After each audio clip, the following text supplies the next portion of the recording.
Na mimi leo nataka nikuambie katika jina la Yesu Kristo, habari yote ya maisha yako Roho Mtakatifu anayo. Habari ya kanisa lako Roho Mtakatifu anayo. Habari ya ndoa yako Roho Mtakatifu anajua nje ndani kwa habari ya ndoa yako, na anajua kitu ambacho kitawakumba baadaye.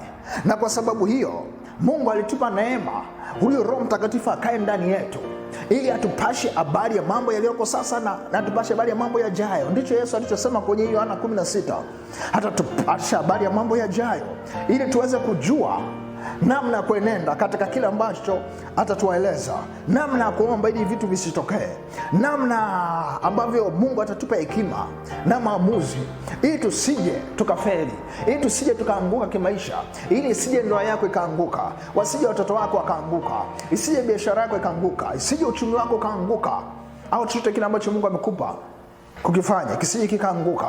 Na kwa sababu hiyo Roho Mtakatifu yuko ndani yako kwa kazi kubwa mojawapo ambayo nimekutajia leo, kukupasha habari. Na kwa sababu hiyo mpe ushirikiano sana Roho Mtakatifu kutega sikio. Na ndio maana ninajua watu wengi sana, ninajua hata unanisikiliza, unapenda sana kufuatilia vyombo vya habari vya nchi hii na pengine vya nchi nyingine, ili upashwe habari ya mambo ambayo yametokea ndani ya nchi, mambo ya kisiasa, mambo ya serikali na mambo mbalimbali.